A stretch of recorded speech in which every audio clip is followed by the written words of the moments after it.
પાંડવાડા વિસ્તારમાં બે કોમ વચ્ચેની જે બોલાચાલી તકરારો થયેલી તે અનુસંધાને બંને પક્ષકારો સવારથી પોલીસ સ્ટેશને હાજર છે.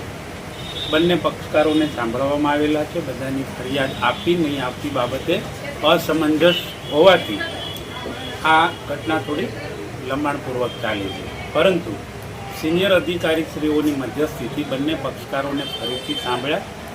બંનેને ભરોસો અને વિશ્વાસ આપી બંને પક્ષકારો એક જ મોહલ્લામાં એક જ બજારમાં રહેતા હોય અને ફેમિલી મેમ્બર તરીકે રહેતા હોય તેઓ બંને પક્ષકારોએ તેમના એડવોકેટશ્રીઓએ એવું નક્કી કર્યું છે કે આપણે ઘર મેળે સમાધાન કરી લેવું છે. એટલે આજની તારીખનો જે ઇસ્યુ છે એ માત્ર બોલાચાલી પૂરતો છે. કોઈ મેજર ઇસ્યુ નથી, કોઈ જાનહાનિ નથી. સ્થળ પર પોલીસ બંદોબસ્ત રાખવામાં આવેલો છે. આ બંને પક્ષકારોએ સમાધાનની ફોર્મ્યુલા વાપરતા આનો સુખદ અંત આવેલો છે. પોલીસની કેવી કામગીરી રહેશે? પોલીસ લેશ માત્ર સસ્તું નહીં આંકે, બનાવ સ્થળે બંદોબસ્ત રાખશે અને રાતે અને દિવસે પણ ત્યાં પેટ્રોલિંગ રાખવામાં આવશે.